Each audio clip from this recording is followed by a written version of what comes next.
Olá pessoal, sejam bem-vindos a mais uma videoaula e na aula de hoje estarei falando sobre a anatomia da medula espinhal. Então vamos só começar dando uma breve introdução sobre o sistema nervoso central, que é onde tudo começa. El sistema nervioso central comprende el conjunto de los centros y vías nerviosas reunidos en el encéfalo y en la medula espinal.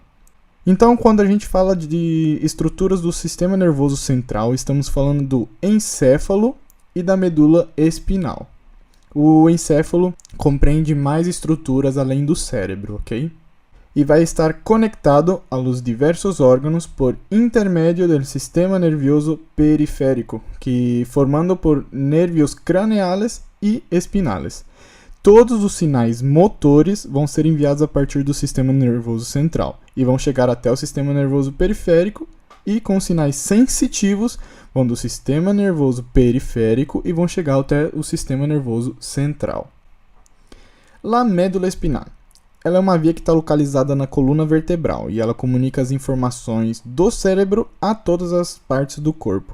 Ela é como se fosse uma extensão do cérebro, por isso faz parte do sistema nervoso central. Então, todo sinal que é emitido no cérebro é enviado e, por exemplo, para alguns membros superiores, precisa atravessar pela medula espinhal e, da mesma forma, os sinais sensitivos, se temos algum sinal, no membro superior, ele vai atravessar a medula espinhal até chegar ao cérebro. Falando agora da morfologia externa, vamos falar de limite superior e inferior da médula espinal. O superior continua ao bulbo raquídeo, que é uma estrutura do tronco encefálico que vamos ver em outra aula. Então, depois de produzida a decusação piramidal. Então, essa região aqui, que é a decusação piramidal, a partir daqui começa a medula espinhal. A nível ósseo, arco anterior del atlas e la apófisis odontoides del axis. A partir daqui, a nível ósseo, ok? O límite inferior é o vértice del cono medular a nível del disco intervertebral, entre L1 e L2, no adulto. Então, essa região aqui é o cono medular, onde vai terminar, é o limite inferior da medula espinhal. Esse vértice, a sua vez, é prolongado por el filum terminal de la medula espinhal, cuja extremidade distal se fija em la primeira vértebra coxígea. Então, a gente vê aqui, cono medular, ela vai estar entre a L1 e L2, e depois vai se estender como se fosse um fio até o final na vértebra coxígea, ok? Que é o filum terminal. Vamos observar aqui então as divisões que temos da medula. São regiões que vão ter nomes e localização por meio das vértebras. Então, nessa imagem aqui a gente pode observar a medula espinhal por inteiro, certo? E vamos observar a porção superior, que é essa aqui no começo, que vai desde o arco anterior del atlas, que vimos antes, que vai até a terceira vértebra cervical. Começa lá da primeira vértebra até a terceira vértebra cervical. Essa porção dá origem às raízes do plexo cervical, que vão para o pescoço e a nuca. Depois temos a intumescência cervical. O que são intumescências? São regiões onde tem um volume maior da medula, a gente pode observar na imagem aqui. Pois dela vão sair as raízes do plexo braquial, onde vamos ver em outras aulas. Depois temos a porção torácica, que ela vai estar entre duas intumescências. Ela vai desde a T3 e vai até a nona ou 10ª vértebra torácica, mais ou menos. Ela origina as raízes dos nervios intercostales. Depois vamos ter a intumescência lumbosacra, que vai desde a T9 ou T10, que é onde termina a porção torácica, e vai até a segunda vértebra lumbar. Como vimos no slide anterior, após aqui vem o cono medular, que é a última porção da medula espinhal. Nessa intumescência tem um volume maior e é onde origina as raízes dos plexos lumbares e sacro. Já aqui no cono medular é o extremo da intumescência lumbosacra. E daqui saem as últimas raízes sacras e também coxígeas. Essa parte está cheia de raízes que vão se chamar de cola de cavallo, que a gente vai ver posteriormente. Por último, desde o cono medular até a primeira vértebra coxígea, vem o filum terminal. Então lembre-se, porção superior do arco anterior del atlas até o C3. A intumescência cervical vai da C3 até a T3. A porção torácica vai da T3 até a T9 ou T10. a intumescência lombosacra da T9 ou T10 até a L2. E depois o fílum terminal que vai até a primeira vértebra coxígea. Agora falando da circunferência, vamos observar um corte transversal da medula espinhal. Isso é anterior e isso é posterior. Essa é a configuração da medula espinhal por dentro. Então, primeiramente, vamos observar aqui nessa estrutura uma fissura mediana anterior. Ela vai se estender desde após a decusação piramidal e vai até o final da medula. Na cara posterior, vamos observar um surco médio posterior. Também vai desde o começo da medula espinhal até o final. E penetrando na medula tem uma continuação desse surco, que é chamado de tabique mediano posterior. Ao lado desse surco médio posterior, temos dois surcos também, chamados de surco intermédio posterior, que vamos denominar de surco intermédio posterior esquerdo e surco intermédio posterior direito.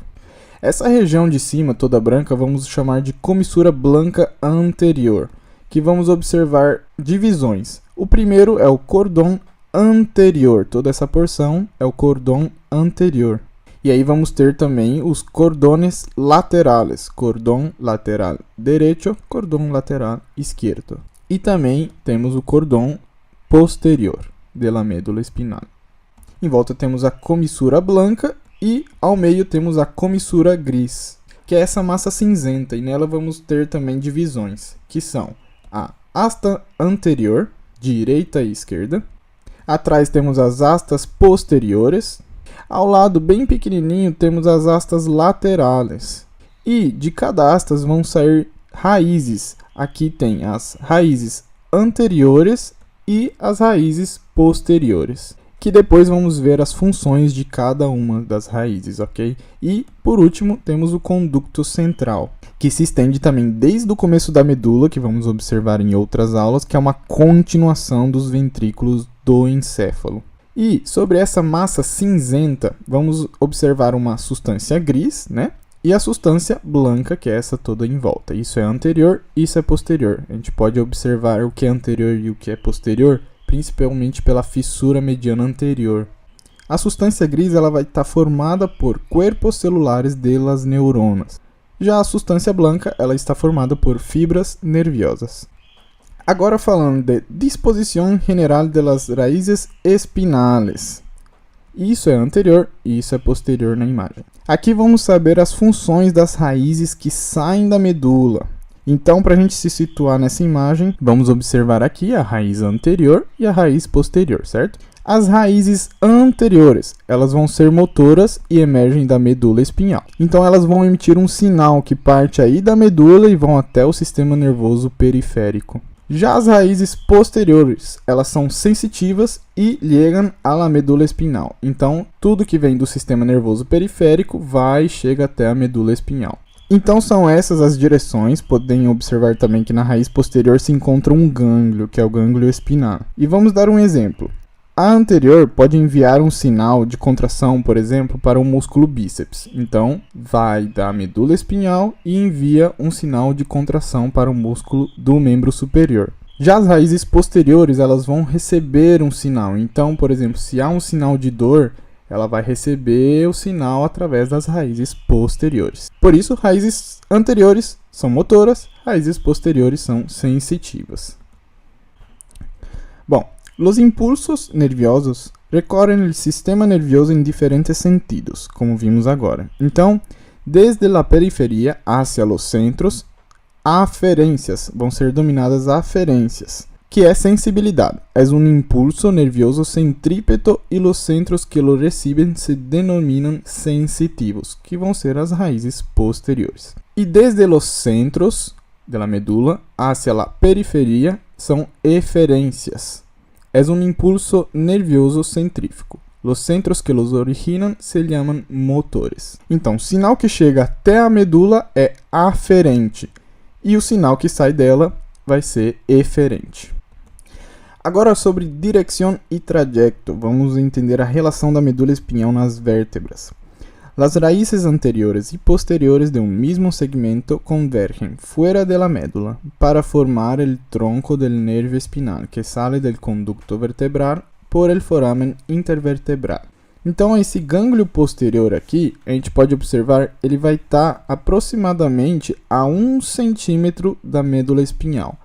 As duas raízes, as posteriores e anteriores, elas vão se unir, formando um nervio espinal. E a medula espinhal ela vai se encontrar, vai se estender por todo o conducto vertebral. Essas raízes elas vão ter uma direção. As raízes cervicales superiores são horizontales ou ligeiramente ascendentes. Podemos ver aqui na imagem, elas vão estar mais ou menos horizontais ou ligeiramente ascendentes.